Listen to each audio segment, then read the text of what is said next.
You might want to rethink sharing photos of your young one's first day of school this week. Parents are warned of security risks when posting photos online, as it might reveal critical details about the children.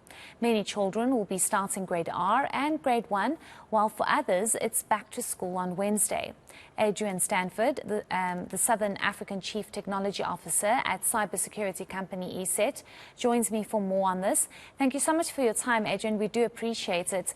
And, you know, there's so much excitement when it comes to the first day of school, be it grade R or grade 1.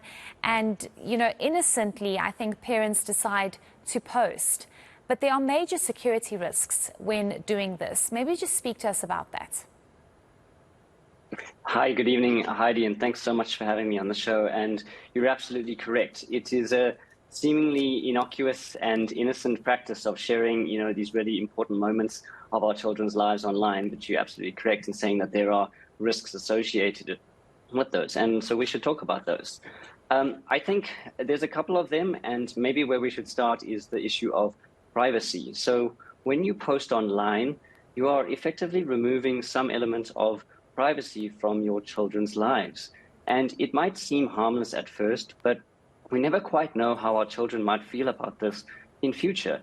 They might find the content embarrassing, or it might lead to them being a victim of cyberbullying. There's a lot of bad things that could happen, and they might really resent that action, and it might even undermine the trust between children and parents. And that leads quite nicely to the next issue, which is that of consent. Often this practice is done without children's permission, and it might seem like an easy problem to solve. Just ask your children for permission.